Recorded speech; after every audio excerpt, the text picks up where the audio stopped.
talked about last week, which is basically the history of humanity as it is unfolding before our very eyes. So I want to start with the principle you have to understand. Every situation in the world has the potential to use for good or for bad.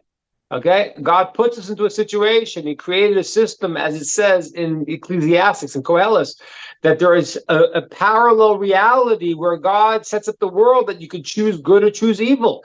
And it lies in the balance. Evil will look good, so it can be enticing, and there has to be the option of a person to choose. So we are now in the month called Cheshvan, which was the month when the flood happened. Okay, now the flood, although we all look at it as a very negative thing, which it was obviously, but the Torah is also compared to water. Okay, as it says in the verse, whoever is thirsty, go to the chula mayim, go to the water, go to drink Torah. So Torah is compared to water, that water makes everything grow. And we have a teaching that the flood, the generation of the flood, could have actually been a very righteous generation. And they could have had a lot of blessings. They could have received the Torah even.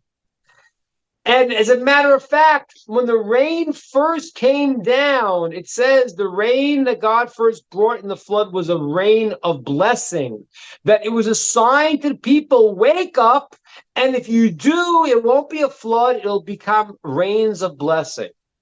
Okay, so we're in a situation where there's the option to go either way. And right now, the world is in a very, very precarious place. And as I've been saying to you, people are choosing, I don't know. It's like, I look as a Jew in Israel, I look at what's happening in America, in London. It says that it sounds like it's worse there. For a Jew. And here in Israel, everyone knows who the good guys and the bad guys are.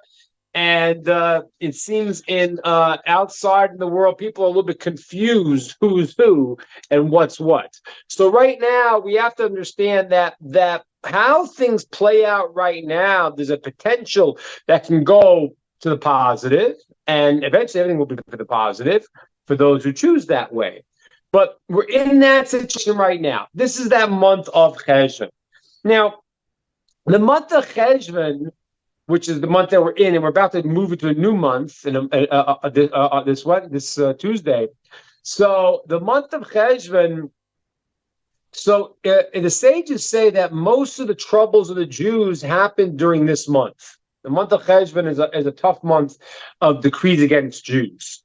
And like I got to tell you, just so you understand, like, the thing that happened was a very terrible tragedy of the 1,400 people that were killed, brutal, terrible, terrible, terrible tragedy. And we have to understand that. You have to understand, though, that, people saying things like, oh, this is, Israel's moment of understanding. These things have been going on for thousands of years. You just got to realize that. And I don't know if people realize that. Like, you can go to Ukraine today and see a statue of this hero of Ukraine called Chelmeniki, who killed maybe 100,000 Jews, more. He was a Cossack. Pogroms. So this has been a dynamic that the Jews have dealt with in the world.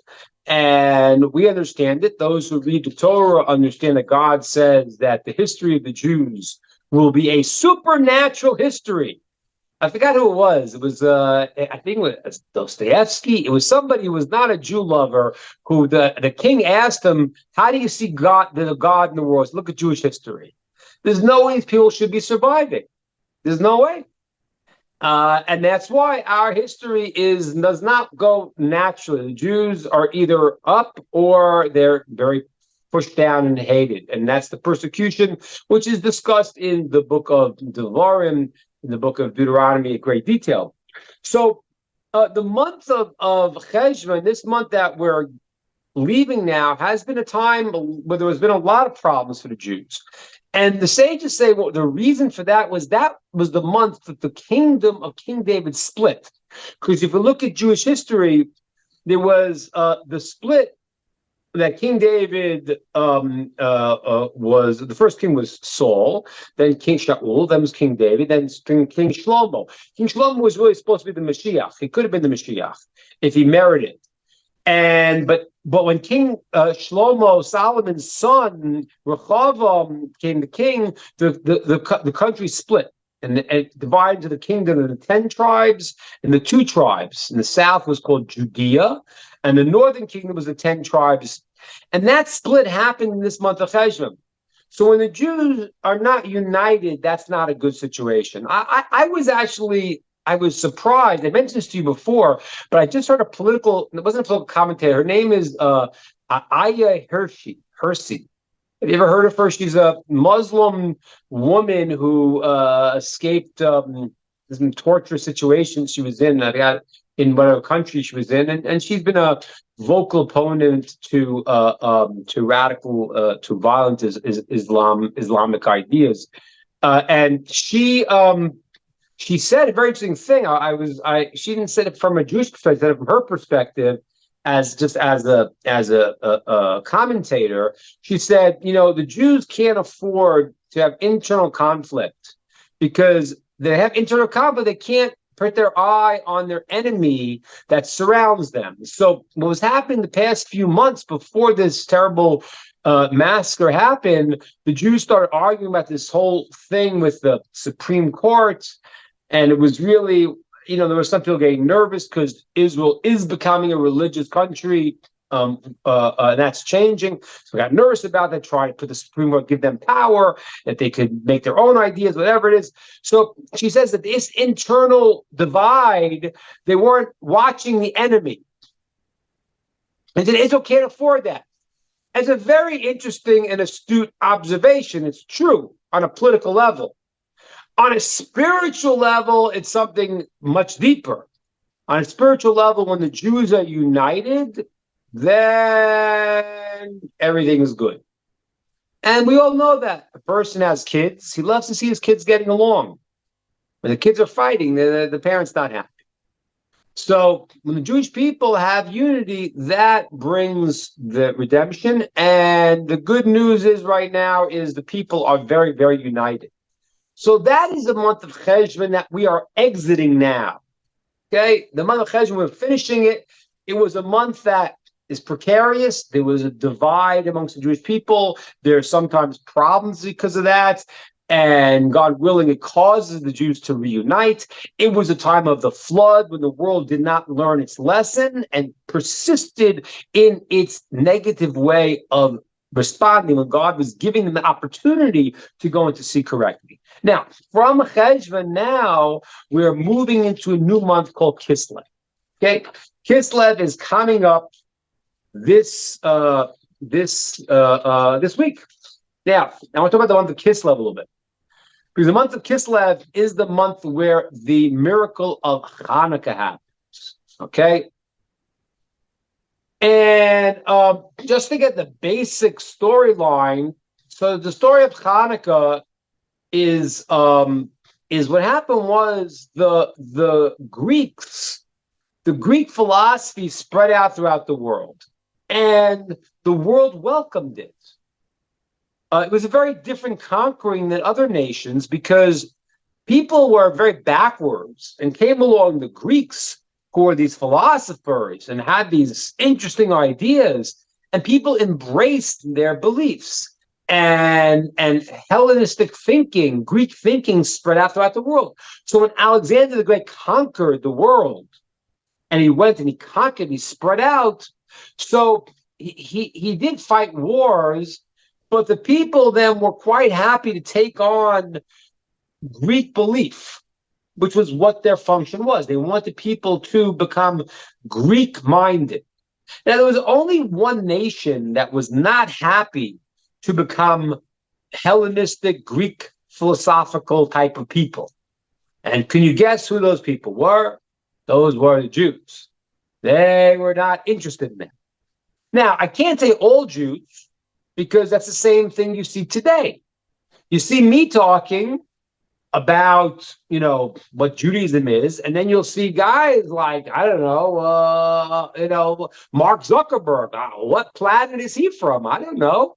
He's not from a Jewish planet. I don't know. Like, he's got his ideas, but they have nothing to do with anything that bears any resemblance to what we've been doing for thousands of years.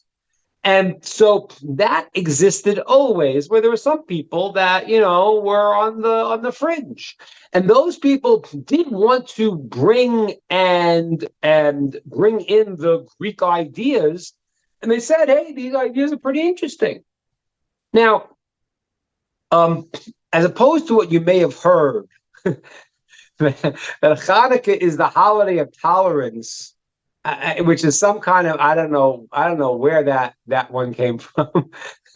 It's actually the holiday of sort of intolerance, really. What happened was the rabbis stood up, and the Kohanim, the priests, the ones who did the service in the temple, the descendants of Aaron, stood up, and they were supposed to slaughter a pig because that was the Greeks who were forcing them, and they went and they killed the Greeks, and they started a war. Now, this war was seemingly not a very good idea. Why? Because basically it was a rabbi and his sons and a ragtag bunch of untrained rabbis fighting against the superpower of the world. So really, it kind of didn't make too much sense to do this. However, they said, we are standing up for what is true, standing for the Torah, and we're not going to accept the Greek ways. The Greeks were forcing the Jews to do Greek things, making decrees against them, all their terrible decrees, which was part of their system. Like they had one decree, which was I forgot what it's called in Latin. It's a very famous thing. They used to force women the night of their marriage to go into sleep with the governor of the town. So I feel it's called prima facie. I think it was called, but it was a very common thing that was done in the ancient world. And there was a story of the daughter of this rabbi, a Yehudit, who she gave him to the governor to go and gave him milk and cheese, and she got him drowsy, and then she cut his head off. That's a Jewish Wonder Woman, right? She ran out with his head, chopped his head off. And that did not, the Greeks did not take too good to that. They didn't like that too much. And the rebellion started. So that's why we have a custom of we eat milk products, dairy products on Hanukkah to remember what she did and how she really started the revolution there, and she freed all the girls, and that was part of the process. So there's a war that happened, and the war didn't make any sense, because the chances of winning this in any logical way were zero. I mean, think about it. It's nuts. It's like basically imagine somebody, imagine like, I don't know, a few hundred people without any weapons starting to fight the superpower of the world today. It's ridiculous. Not possible. So, but they did it. And Hashem made miracles for them, and they won. And the Greeks who had put idols in the temple, they removed the idols, and they re-sanctified the temple. That's the basic story of Hanukkah. So the Greeks try to force us to accept their beliefs and break the Torah, and we stood up and said no. We stood up against the Jews that were for it and said no, this is not. You can't do this. And the rabbis did not, said this is we're not taking their stuff. And when they re-sanctified the temple, which the Greeks had made impure and put idols in, and what happened was we lit the menorah. The menorah. So what happened was that there was a special seal that the Kohen Gadol, the high priest of Israel, had on all of the oil to light the candelabra. And that was a service in the temple. There was a 7-branch candelabra, which we lit, and that was representing God's giving his light out into the world. And they want to light it from the proper holy oil, that people didn't touch it in a state of impurity. And the Greeks had made them all impure, and they found one little vial of oil which still had the seal that was still pure, and they used it to light, and it was enough for one night, and it went for 8 nights. And that gave them enough time to go and to make the oil, because it was a very special way they made the oil. It was going from the first drop of the olive. It's a very special process described in the Torah of how to make this special oil, this pure oil. So it took them a while to make it, to get it, but the miracle was that the candles lit for 8 days, and that is the custom today that we do. We celebrate the miracle of the war, and we also celebrate, as the main function is the lighting of the candelabra, of the menorahs that we have. The one in the temple was 7 branches. Ours we do is 8 branches. It's not the same thing, even though it's a remembrance of the temple's candelabra, but it's 8 because it was 8 days that it lasted, and the miracle was there for 8 days, and we celebrate the 8 days of Hanukkah. Okay, great. Now, that's the basic storyline. Now, what does the word Hanukkah mean? So, this is every Jewish child will tell you. I learned this in school. The word Chanukah has a few different meanings. One meaning is the word Chanu is to come to rest, to encamp, and the kaf hey is the number 25, because every letter in Hebrew has a number. So it's called Chanukah because the 25th of the month they rested. That is when they beat the Greeks. And that's when they started to light the candles, which lasted for 8 days. So the holiday of Hanukkah is on the 25th of the month of Kislev, the month we're coming into right now. That's the simple explanation. There's another explanation. The word Hanukkah is to inaugurate.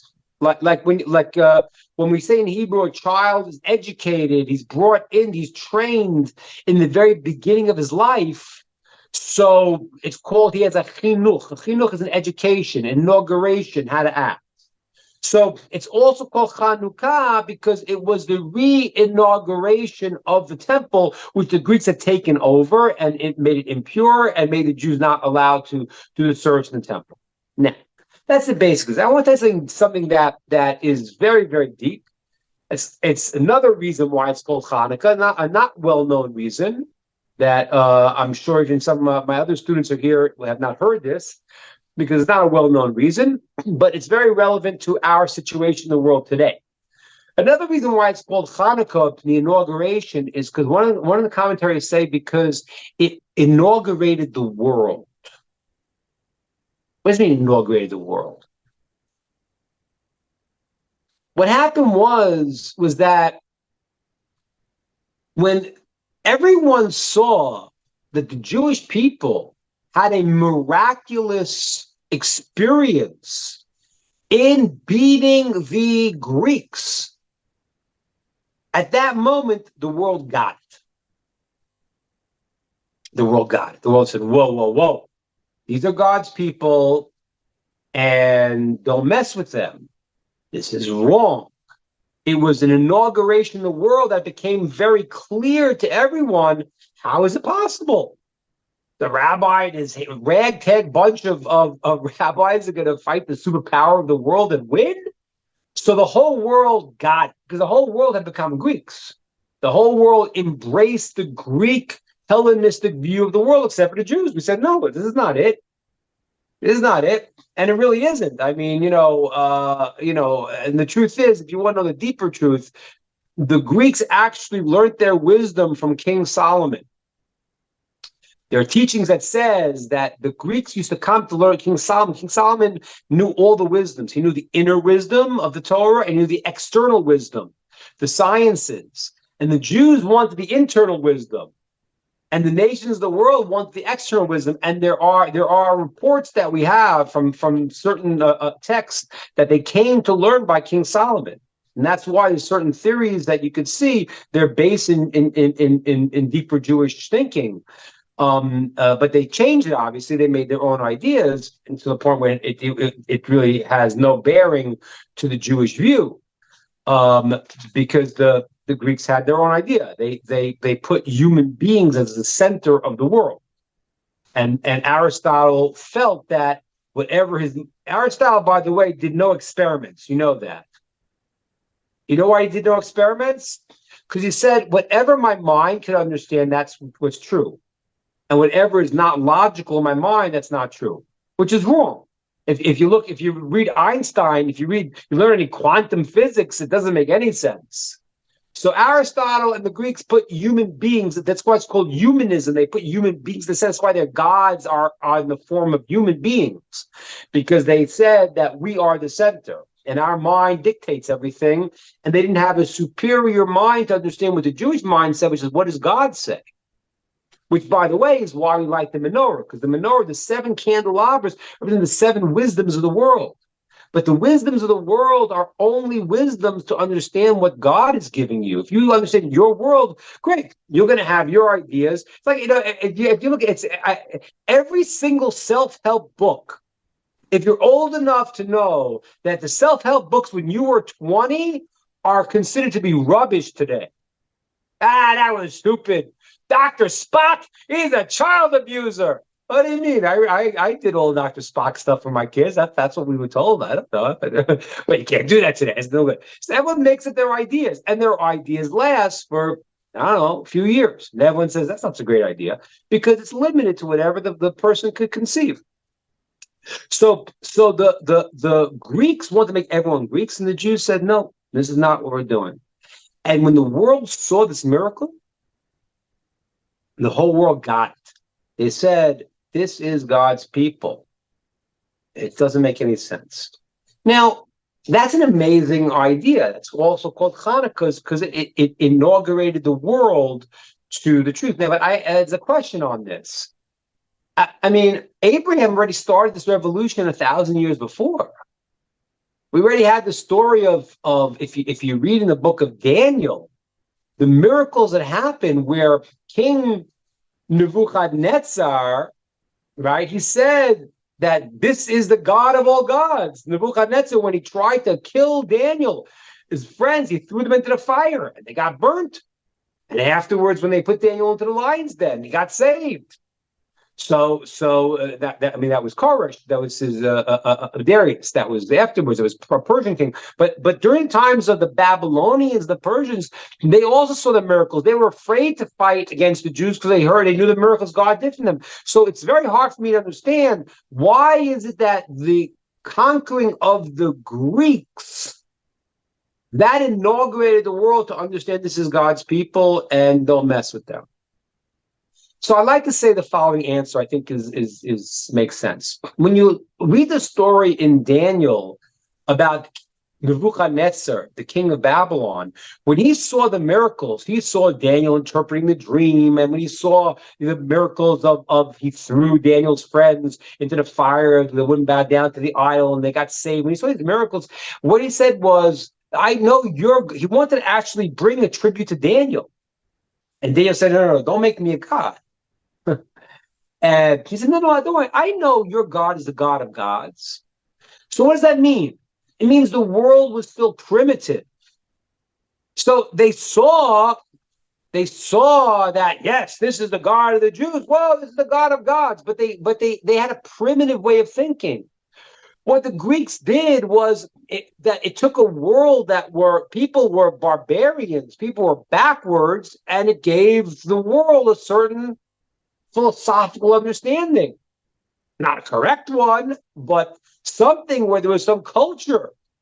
And now they saw that the people who were buying into this loftier way of thinking than they had in the past, now they saw the miracles that God was doing for them. They all got it. They all realized, all right, this is what it's about. Now, why is this so important? Because why is it important right now? Because I was talking to you about last week about what's happening in the world right now, and I don't know. I'm trying to process what you see in the news with the people in London, the people in New York, and all these people that are protesting. I'm trying to process what it is, because on one hand, what I said last week, I stand by it even more strongly now. But I do have to admit that the level of stupidity is incredibly high. It's like it's like you need to read a book, like the occupation. Well, don't you understand? There is no occupation. They pulled out of Gaza almost 20 years ago, 18 years ago. These guys could have made Gaza into it is a resort. So, but people don't even know. They say things. So on one level, you can say people just don't know. Their ignorance is just unbelievable. It's shocking. So I could attribute it to that. I could, but I don't really want to, because I imagine there are some people that are just that stupid that okay, but I don't really want to, because I don't think that a person who has good intentions would make such a grave mistake just because of their lack of knowledge. I believe there's something else that has to be cooking inside. And that's why I'm telling the story about the Greeks.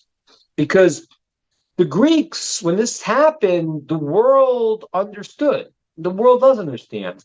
I remember when my wife and I got married, we wanted to find a deserted beach.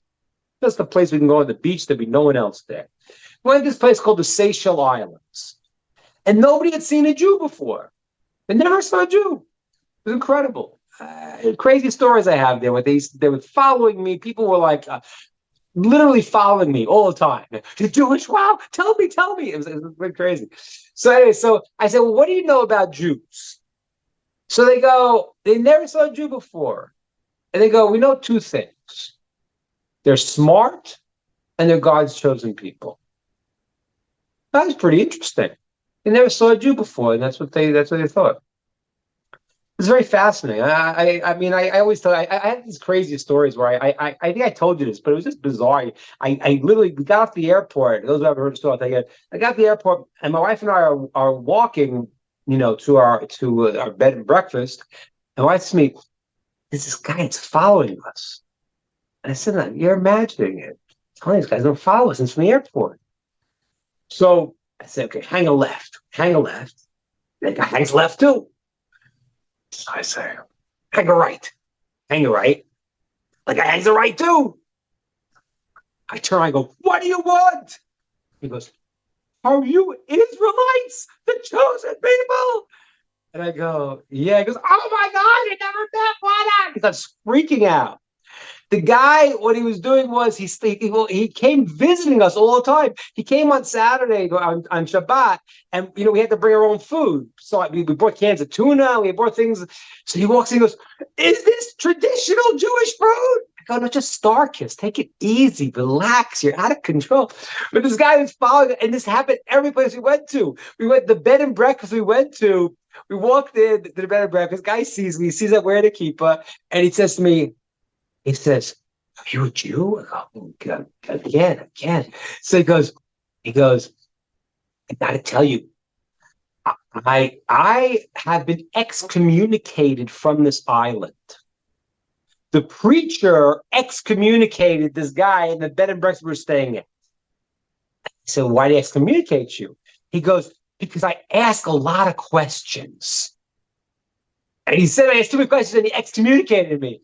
I said, in Judaism, the guy who asked the most questions is the biggest scholar. It's the best thing. And then the guy decided to ruin my honeymoon. Every 2 seconds, knocking on my door. "Rabbi, I got another question for you." Like, leave me alone. So this was our experience in the Seychelles Islands. It was quite incredible. But that's what they knew. They knew the Jews are smart and the children. That's all they knew. Okay. So the world sort of got this concept. So maybe people today, some are, yes, with the advent of Facebook, people are really, really ignorant. And I guess some people could maybe, hear, but I just do believe deep down subconsciously, that's not what's going on. Maybe a few people just really don't know, but they're not the ones screaming and yelling. They're the ones saying, I don't really understand. The ones that, because that's the way it is. God set it up that way, that people would know that the Jews are a chosen people. So much so, I'll tell you a story I heard from my rabbi this week. Incredible, incredible story. They were in the early 50s. They sent this guy. I don't know who sent them. It was the government, but a guy went from America to Germany, and he went there for 2 years to study the German people. Like, what are these people? How do they do this thing? And he interviewed people for 2 years. He interviewed people, the common, guy in the street in Germany in the 50s, finding out like how do they think, what do they understand. He wrote a book. All of his interviews. He has one story there where he interviewed this guy. The guy says he asks him what's your memories of this whole time during the Holocaust. The guy says like this: I was 8 years old. This guy says he's much older now. I was 8 years old in the night of Kristallnacht. Kristallnacht was the night that really started the whole process when they broke all of the Jewish stores. Crystal is glass, and Nacht means night. It was a night of broken glass. That was the night where the German people went out and they smashed all of the Jewish stores that were there, and they robbed all their stuff, and they started this whole process. So the guy said, I was 8 years old in the night of Kristallnacht, on this night when they destroyed all the Jewish stores. And I was 8 years old. I wanted to go out and see the action. I wanted to get out and see what was going on. So my mother locked me in the house. My mother said to me, don't you understand? There's no way you could lift your arm up against the heavens and not have to pay for it. She understood what was happening. There's no way they're going out now and they're raising their hands against heaven because what they're doing to the Jews, and there's going to be a price to pay. And she locked the kid in the house. I don't know how many people said that. I don't know. I don't know how many people in Gaza say it. I don't know. I don't know if I can count them on one hand. I have no idea. I don't know. So some people maybe see it, but everyone subconsciously knows it. And that's what happened with the Nazis on their belt buckle was that they believed it. They wrote this thing about, I don't know what it said exactly, in God, not in God we trust, but they thought they claimed they were doing this greatest thing, but they knew they were fighting against God. And that's the deepest thing here. So subconsciously, I said to you last week, subconsciously the person feels that this is somehow the Jews represent God in the world. And really, that's why it says in the writings, in the Torah, it says the war against the enemy of the Jews is the enemy of God. And that's what it bothers people. It's like, wait a minute, they represent God in the world? I got a problem. I want to do things my way. I don't want to do things the way that the Torah says to do them. I'm fighting God. And that's the deeper lying understanding of what's going on. So in Hanukkah, what happened was, it was the beginning of taking this announcement. This is the people of God, which was said before. We saw it from the time the Jews crossed the Red Sea. It said everyone shook it, everyone realized. So it happened earlier. But now people, I would like to say this is the explanation of why Hanukkah was the turning point, because now the world was really a more mature place. And now they had gone away from their idolatrous processes. Abraham had already caused a revolution. And people already had ideas that were moving away from the more pagan approach. And that's what the Greeks were bringing in. And not that it was correct, but it was more of a less barbaric process. And now when they saw that this is the God, that the God of the Jews, that God protects his people, then whoever fights against them is really at that time raising their hand against God too. And that is the process of the miracles, because Hanukkah is a miracle. So I said to you many times that there's different names of God. Why we have different names of God is because we can't understand God. That's some religions want to understand God. It's an absurdity. You can't understand God. God is incomprehensible. You understand how God relates to us, the actions he does. He is compassionate. He's loving. And all of the names of God is how God relates to the world.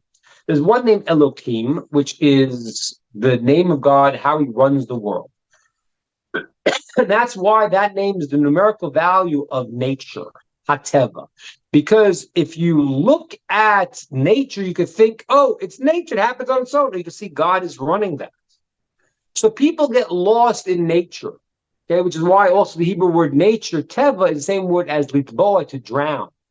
Because you could drown in nature. I always say, people say, how did, oh, it's so beautiful. It's Mother Nature. But I don't know. My mother's name is not nature. Is yours? I'm like, what means Mother Nature? What does that mean? Oh no, it's Mother Nature. Oh, no, who's Mother Nature? Where is she? So it's absurdities. It's like you don't want to say it. They say I do it to say it. No, it's God running the world. But the nature is the process that God creates that happens on a consistent basis. And the miracles are the things that you see are outside. And therefore, those are revealed. You see God is running the world clearly. When you see the natural process, a spiritual person is supposed to see it is run by God. That's what makes a spiritual person. A person who sees a sunrise and says, whoa, this is beautiful. This is beautiful. Why is it like this? Well, because God created the world this way. So that's a spiritual person. But a normal person, once he sees something that's miraculous, he wakes up. So what happened was during Hanukkah time, when they saw the miracles happening to the Jews, the world supposedly should have woken up and become mature. And that's the miracles of Hanukkah. The miracles of Hanukkah are so relevant to what's happening right now in today's day and age. I think I shared with you maybe this last year, but there's a story in the Talmud. It's relevant to people to know this. That what happened was when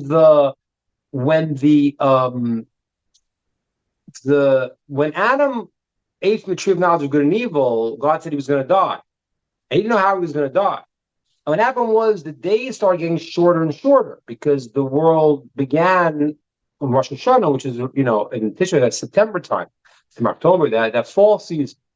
And now the world started getting darker and darker. So Adam thought that he was going to die because the world was going into complete darkness. He saw the days getting shorter and shorter and shorter, and he thought that was his death process. Then what happened was he prayed, he did tshuva, and what happened was he brought offerings and prayed. And then what happened was that the days started getting longer. And he realized this was the process of the world, and he made a festival for 8 days. The Talmud says Adam started doing this festival to thank God for saving him. And what happened was the early idolaters took this festival, this pagan festival, and they made it a winter solstice festival. Every pagan had this thing. That's why the Jews stopped doing that. We didn't have the holiday Adam. And the Talmud goes through, there's a Roman festival called Saturnalius, and the Talmud discusses exactly the festival. And it's a Roman pagan holiday. I mean, that's why if you look at the Christian holiday that's there, they took all these different pagan customs, the tree and all these different things. That was because this was a this was a holiday that was originally set up in holiness that Adam did, and then all the pagans took this and made a winter holiday. So that was then the Jews never took that holiday because it was a pagan holiday. But the story of Hanukkah really is the fixing of that, because the story of Hanukkah happens in the darkest time. That's why it happens there. It's not how people think. It's all these holidays. No, the pagans took the winter solstice holiday. What happened was the story of Hanukkah happened really it was the 25th of the month of Kislev, which is a lunar calendar, but that year it started out was the winter solstice time, and that was the darkest time of year, and from there the Hanukkah lights bring light in from the darkness. And that really is the dynamic of the world right now. The world is in darkness, with crazy ideas and literally fighting against God. I think they're fighting against the Jews, they're fighting against God because they have their own issues, just like that story I told you about in Germany. So what happened was that we're coming into the time of this month of Hanukkah, where it's the time of miracles that everyone needs to wake up and see. And that's the light of Hanukkah, that in the darkest time, we light the Hanukkah candles, and they miraculously lasted for 8 days. Okay, I don't get into 8. 8 is a supernatural. It's beyond the 7 cycle. But that is the process of what has to happen in the world right now. The world is fighting against truth, and that's not going to work. And in Hanukkah is the time of miracles. That's even the word Kislev. The word Kislev, actually, the root of the word Kislev is from a verse in Proverbs. Ki Hashem b'kislecho. God is your trust. So we right now believe very strongly in miracles, not because, miracles because God runs the world. Why not? I don't know if you know this, but there was once a Jewish cadet in West Point who went to complain why they never study any of the wars, these wars in Israel. Like, they were studying all these different battles, never studied any of the wars in Israel. You know what they told him? They said, we can't.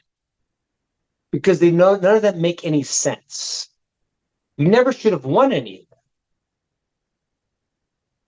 them. And that's the same thing here. I'm not listening to the news with the people who have, these insights and those insights, because that's not where it's at. Where it's at is that God runs the world.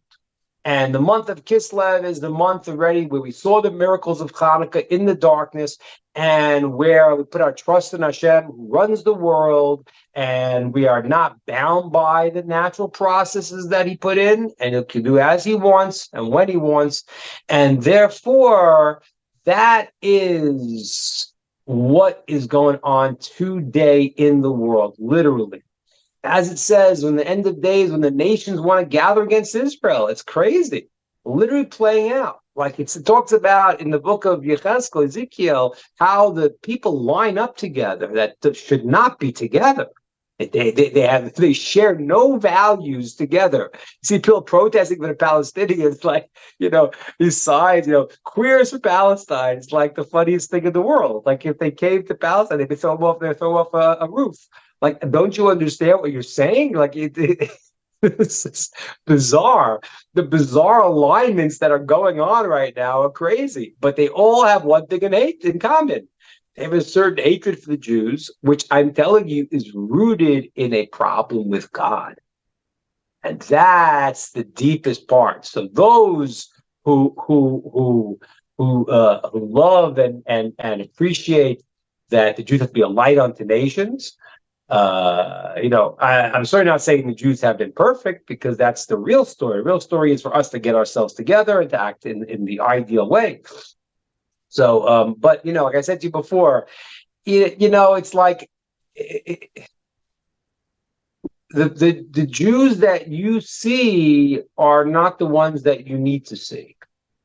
Like, I'm speaking to you here as a rabbi, but like everyone, around here are rabbis, and the holy, greatest sages of Israel, you've never seen. I'm here as a representative, like minor leagues, minor league guy getting in just to tell you. but what happens is that so the Jews that are running around, so maybe Nobel Peace Prize winners, or they're making meta realities like Zuckerberg, these are not the people that we're necessarily proud of. I heard from my rabbi once, he said, unfortunately, Einstein was a failed Jew. I can say that. Yeah, okay, he's a smart guy, but he kind of missed the boat. He had some good ideas. He was smart, true, but that's not what it's about. And so I'm not saying that everything that the Jews have done is perfect, but the Jews, you have to understand, if you go to a place and you see the people who are serving God, people in my neighborhood, learn Torah, 15 hours a day. It's not uncommon. That's not uncommon. I'm not saying everyone was 15 hours a day, but most people learn, most people in the neighborhood here learn 8 hours a day. 8 hours a day? What are you talking about? How many hours a day? It's a full-time job. Yeah. I mean, I think that's kind of average, So it's like it's a different thing. And so yeah, the Jews, we have to do our spiritual work. And as I said before, the scary part, I mean, it's not scary because it is what it is, but the fact that people, have this type of hatred coming out is really shocking. That's not really shocking. I shouldn't say shocking. I'm not surprised at all. But I guess if some people are surprised, but the deeper part is that it's a problem they have with the truth and with Hashem. That's why it's a mind-boggling thing. The war of Gog and Magog, the war at the end of time, happens after the Mashiach reveals himself. That means that people are still holding on. The Germans, I heard this guy. It was interesting. I don't know if you ever heard this guy. I've heard him speak. His name is Douglas Murray. Interesting British author. The guy had a straight mind. He was like, and he said something that was incredible. He was talking about the situation. He was talking, people were asking him, and he was like, "What are you talking about? These people are, like." He said, he said when the Nazis, that they had to all get drunk at night because subconsciously a lot of them knew they were doing the most barbaric, cruel, insane, horrific things. He said, "What he's a journalist. He's an author. He's on the board there." He says the people that are doing these heinous crimes from Hamas are proud. They revel in it. And so one of the guys, guy Piers Morgan, he asked him. He said, "Oh, how can you fight there if the people are there's innocent civilians?" The guy said, I don't know what's called innocent civilians. He said, I saw it happen. They were all cheering. They voted for Hamas. They were all cheering. He says when the British bombed, Dresden, and when they fought in Germany, they said the German people chose this. The German people allowed this. Were there some good Germans? I'm sure there were. The good news is God runs the world. And if somebody is a good person in a bad place, okay, God will protect him. He will go, and he will he will be amongst the righteous of the nations. My father, my mother, I told you, was in Auschwitz, was in the camps. My father was in hiding the whole time. My father was hiding. He was in hiding from the Nazis the whole time. And there was a family that was helping to hide him, a non-Jewish family. My father got to America. When he started to make money, he went and he supported these people. He funded them. He bought them a car, and he took care of them, and he paid them back for their kindness. And surely Hashem pays them back, even more so. So if a person's a good person stuck in a bad situation, okay, it's unfortunate. But the people who are embracing this type of thing, they're the same as people doing it. They're part of it. And so there are those that are fighting against, these people are fighting against God. And then there are those that are looking and saying, I'm seeing through this, and this is very, very dark. And those, thank God, will be on the right side of history for themselves. And for where the world's going, it's going to be fine. It's going to be good. We're going to see miracles here. And that's the system of the world. And it's nothing new. Nothing new. This is the same old thing. But in the end, you can't fight against God. And his people will do what it says in the prophets and be a light unto nations. And those amongst the nations that will be part of that will enjoy that light that'll come out from Jerusalem. Okay, questions, comments, ideas?